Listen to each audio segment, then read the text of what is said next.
Sejarah kehidupan Sosmaker.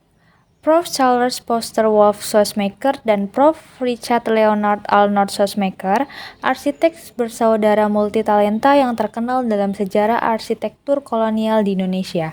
Berbeda dengan arsitek terkenal segenerasinya, mereka memiliki latar belakang pendidikan sebagai tentara Zerinil dan kemudian menjadi arsitek yang mengubah wajah kota Bandung. Sosmaker bersaudara seperti mata uang dua sisi dengan kepribadian dan sifat yang bertolak belakang satu sama lain. Wolff pun memilih untuk menjadi seorang mu'alaf, yang ketika itu menjadi fenomena langka bagi bangsa Eropa.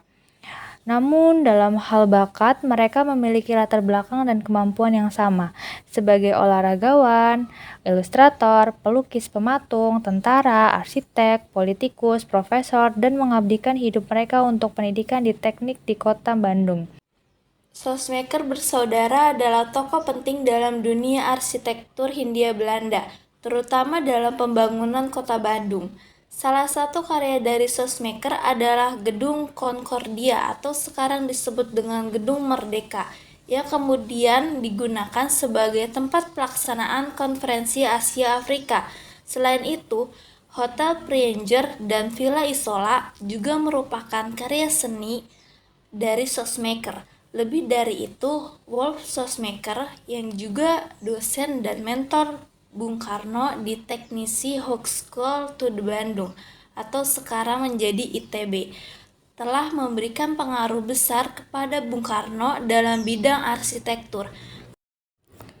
Bandung and Sosmaker adalah pameran yang menceritakan tentang kota Bandung di saat berkembang menjadi kota modern pada tahun 1906 sampai pada tahun 1934. Kota Bandung diimpikan menjadi calon ibu kota Hindia Belanda, di mana di masa itu arsitek-arsitek kolonial berdatangan seperti Wolff Sosmaker, Richard Sosmaker, Hendrikus McLampont, Herman Thomas Crafton, dan juga Albert Albers. Seperti yang kita lihat, hingga saat ini karya-karya dari Sosmaker bersaudara masih berdiri tegak dan masih dapat dikunjungi di beberapa lokasi kota Bandung. Melalui pameran ini, kita akan mengalami dan juga memahami pentingnya dari arsitektur. Oude moedertje zat bevend op het telegraafkantoor. Vriendelijk sprak de ambtenaar, juffrouw, aanstonds heeft Bandung gehoor. Trillend op haar stramme benen greep ze naar de microfoon.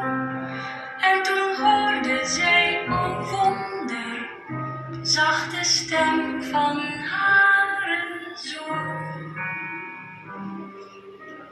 Hallo, Bandung? Ja, moeder, hier ben ik. Dag liefste jongen, zegt ze met een snik. Hallo, hallo, hoe gaat het, oude vrouw? Dan zegt ze alleen, ik verlang zo erg naar jou.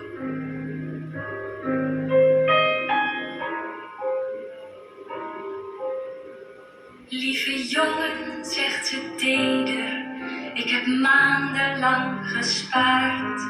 Het was om jou te kunnen spreken, mijn allerlaatste gulden waard.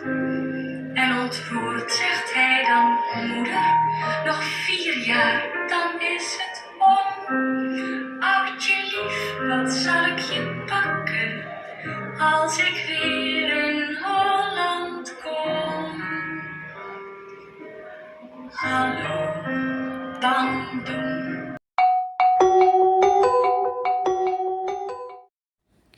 Di sini ada karya pertama dari Wolff Sosmaker, yaitu Hotel Pranger. Hotel Pranger yang dibangun pada tahun 1929 adalah karya arsitektur yang mencerminkan estetika modern khas Art Deco. Hotel ini memiliki desain 3 dimensi yang memadukan elemen-elemen Eropa dengan keindahan tropis yang sesuai dengan khas iklim Bandung. Seni terapan sangat kental di sini, karena hotel ini berfungsi sebagai tempat penginapan dan bisnis, dengan menggunakan beton, keramik, dan logam. Hotel Princer menjadi simbol kemewahan di kota Bandung pada masa kolonial dan masih beroperasi hingga saat ini. Lalu ada karya yang kedua yaitu Gereja Saint Petrus. Gereja Saint Petrus termasuk dalam kategori seni terapan karena selain memiliki nilai estetika, gereja ini juga berfungsi sebagai tempat ibadah. Desainnya mengutamakan kenyamanan ruang ibadah yang luas dan fungsional untuk mendukung kegiatan keagamaan, menjadikannya lebih dari sekedar karya seni tetapi juga tempat yang penuh makna. Di sisi lain, gereja ini juga mengandung unsur seni murni dengan menggunakan desain 3 dimensi dengan fokus pada ruang vertikalisasi bangunan. Terlihat dari ornamen-ornamen seperti ukiran, patung, dan gambar keagamaan yang menghiasi bangunan. Selanjutnya ada karya seni dari Charles Prosper Wolff Sosmaker pada tahun 1921, yaitu Gedung Merdeka, yang awalnya bernama Society Concordia, sebuah tempat rekreasi bagi kaum elit Belanda di Bandung. Gedung Merdeka dengan desain 3 dimensi adalah gaya arsitektur tradisional Art Deco yang populer pada era 1920 hingga 1930. Menggunakan bahan baku batu bata dan beton yang Sosmaker kombinasikan dengan elemen kolonial dan lokal. Gedung ini memiliki fasad simetris dengan jendela besar dan dekorasi geometris yang khas. Selain itu, Sosmaker juga menggunakan warna putih dan elemen vertikal yang membuat bangunan ini terlihat elegan dan monumental. Pada tahun 1955, Gedung Merdeka menjadi saksi sejarah penting karena digunakan sebagai tempat berlangsungnya Konferensi Asia Afrika, yang menjadi tonggak penting dalam pergerakan anti-kolonial dan solidaritas antar negara di Asia dan Afrika. Hingga kini, Gedung Merdeka telah bertransformasi menjadi museum yang memamerkan sejarah Konferensi Asia Afrika dan menjadi salah satu landmark bersejarah di Bandung. Selanjutnya ada karya Kodam Siliwangi dari Richard Leonard Arnold Sosmaker, seorang arsitek sekaligus perwira Belanda meninggalkan warisan arsitektur penting di Indonesia, termasuk bangunan-bangunan dengan gaya kolonial yang khas. Salah satu karyanya yang terkenal adalah Gedung Markas Komando Daerah Militer 3 atau Siliwangi. Gedung ini dibangun pada masa kolonial dengan menggunakan bahan baku batu bata dan beton yang memiliki gaya arsitektur Hindia Belanda yang klasik. Karya Sosmaker ini menunjukkan unsur-unsur simetris, fasad megah dengan detail ornamen dan menggunakan material yang kuat. Pengaruh arsitektur Sosmaker tampak dari bentuk bangunan yang kokoh, penggunaan ventilasi yang efektif, serta detail-detail yang menghiasi bangunan untuk menghadapi iklim tropis di Indonesia. Sosmaker juga dikenal sebagai arsitek yang memadukan gaya kolonial dengan elemen lokal.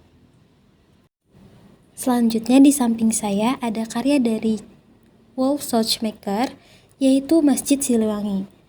Nah, Masjid Siliwangi ini terletak di Jalan Taman Sari, yang menunjukkan perpaduan arsitektur Islam tradisional dengan pengaruh kolonial. Konsep masjid ini adalah tradisional art dengan desain yang menonjolkan kesederhanaan namun tetap memperhatikan elemen keestetikannya. Bangunan ini dirancang dalam bentuk 3 dimensi dengan ruang utama yang luas dan elemen-elemen yang mengedepankan kesucian dan juga ketenangan. Masjid Siliwangi menggunakan batu bata dan keramik sebagai bahan baku utama, dengan teknik pahat dan cor untuk menciptakan detail pada menara dan kubahnya. Sejarah masjid ini dibangun pada masa kolonial sebagai tempat ibadah yang berfungsi sebagai simbol keberagamaan dan juga toleransi agama di Bandung. Di sini ada Villa Isola, karya arsitektur Sosmaker bersaudara yang menggabungkan desain kolonial dengan elemen tropis di Bandung. Nah, villa ini dibangun pada tahun 1930-an yang menggunakan bahan baku seperti beton, batu bata, dan juga kayu. Desain ini memiliki desain 3 dimensi yang ditampilkan oleh Villa Isola dengan memadukan keindahan alam sekitar dengan fungsi bangunan sebagai rumah pribadi yang elegan. Walaupun menggunakan pahat dan cor beton untuk menciptakan struktur yang solid, bangunan ini tetap mempertahankan keanggunannya dengan elemen-elemen dekoratif yang sederhana namun menarik, yaitu dengan menggunakan estetika modern yang mengadaptasi gaya Art Deco yang sedang populer pada masa itu. Nah, sejarah villa ini awalnya dibangun sebagai rumah pribadi, tetapi kemudian digunakan oleh pemerintah kolonial Belanda. Nah, saat ini Villa Isola menjadi salah satu bangunan yang ikonik yang menunjukkan perkembangan arsitektur kolonial di Bandung.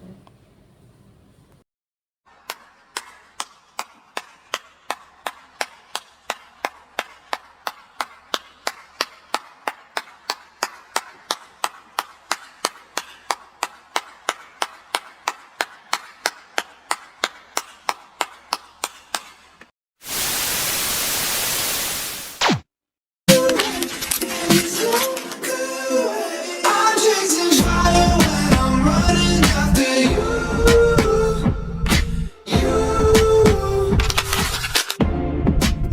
You got that something that I never wanna lose. Yeah, it's like dancing when the sun's already over. Moving without getting any closer. I'm chasing fire when I'm running after you. Keep chasing fire. No other way, no other way. Keep chasing fire. No other way. I was driving you home in the middle of the night, but I couldn't bring myself to say goodbye.